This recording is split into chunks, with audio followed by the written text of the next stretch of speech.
Voici l'invité du journal sur Pyramide FM.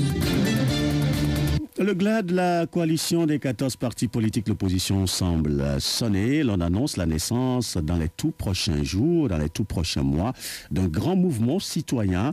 Cette organisation citoyenne devrait regrouper aussi bien les partis membres de la C14, les religieux que les organisations de la société civile, bref, toutes les forces vives du Togo. Ce mouvement devrait prendre le relais de la C14 et poursuivre la lutte jusqu'en 2020, comme le confirme Nathaniel Olympio, le président du Parti des Togolais et parti membre de la C14, est l'invité du journal. Il répond aux questions de Patrick Degbevi. Nathaniel Olympio, bonjour. Bonjour. 2018 a été, si on peut le dire, un long fleuve pas tranquille. Quels sont les grands enseignements qu'on peut retenir de cette année-là? Depuis le 17 août 2017, nous nous sommes engagés, tout le peuple togolais, dans sa très grande majorité, s'est engagé dans une lutte pour avoir la liberté et pour avoir la démocratie. Au début de cette action, le régime togolais a toujours clamé haut et fort que le regroupement de 14 partis politiques ne tiendrait pas quelques semaines. Je suis heureux, avec tous les Togolais, de constater que la coalition est toujours en place, solide et solidaire, comme nous ne l'avons jamais été.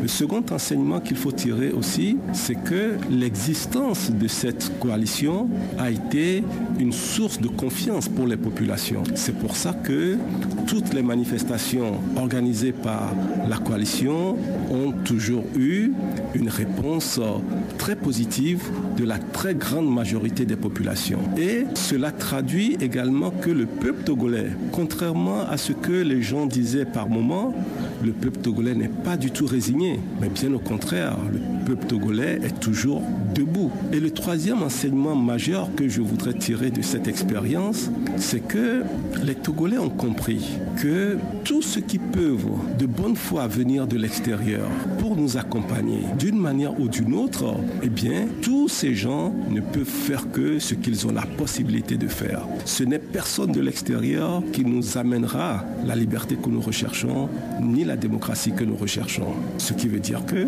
les Togolais ont compris encore une fois que la lutte que le peuple togolais mène ne relève que de l'effort que les Togolais vont fournir. Ce troisième enseignement va nous permettre de nous recentrer sur notre lutte et maintenant d'adapter notre lutte à l'expérience qui vient de se passer. L'un des premiers enseignements que nous avons tirés à la coalition de toute cette expérience-là, c'est que il y a nécessité de mettre en place un grand mouvement citoyen qui va au-delà des partis politiques, qui va au-delà de la société civile, qui va au-delà des religieux, qui va au-delà de toutes les forces vives de la nation. Ce grand mouvement citoyen va être la nouvelle force qui va déterminer une nouvelle phase de la lutte. Justement, la C14 appelle de nouveau les Togolais à manifester le 12. Est-ce que c'est avec ce grand ensemble-là que vous allez manifester le 12? Nous sommes en train d'assister à un passage de témoins. C'est un grand mouvement d'ensemble et nous devons réfléchir ensemble, poser des actes ensemble,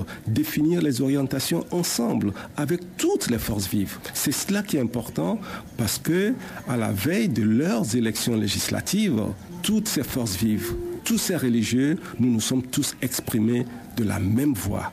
Ça veut dire que nous avons compris qu'il faut aller dans le même sens et nous avons les mêmes objectifs. L'alternance à la tête de l'État. Le gouvernement annonce la réalisation des réformes dès les premières sessions de la nouvelle Assemblée nationale. Est-ce qu'il est encore opportun de descendre dans les rues? Nous ne nous battons pas simplement pour avoir des réformes uniquement. Les réformes que nous demandons ne sont que des instruments. Nous nous battons essentiellement pour avoir l'alternance à la tête de l'État. Ne l'oublions pas, c'est l'objectif que nous poursuivons. Les réformes que nous demandons sont des instruments pour créer un environnement qui permettra justement que tout le monde s'exprime librement et ce qui nous conduira à l'alternance. Ils vont faire des réformes, on verra les réformes qu'ils vont faire. Nous avions voulu que les réformes que l'on réalise à l'Assemblée nationale passée, c'était les projets de réforme qui émanent de la CEDEAO. Le régime n'a pas voulu que ce projet-là soit soit mis en vote. Est-ce que c'est ce projet qu'ils vont proposer ou bien c'est un projet différent? Je n'en sais rien, on verra ce qu'ils vont proposer. Le travail reste entier à faire pour les avoir avant les prochaines échéances qui arrivent. On annonce des élections locales, il y a l'échéance de l'élection présidentielle qui pointe à l'horizon. Dans ce grand mouvement d'ensemble, nous devons nous projeter jusqu'en 2020 et élaborer une démarche qui nous permettra de savoir ce que nous allons faire en 2020, de savoir ce que nous allons faire si jamais il y a des élections locales. Tout ce processus réflexionnel, eh bien, nous le prenons à bras le corps pour avoir un schéma d'organisation, un schéma de fonctionnement et un schéma d'action sur le terrain qui vont nous permettre d'atteindre les objectifs intermédiaires jusqu'à la période de l'élection de 2020. Nathanaël Olympio, merci. Merci.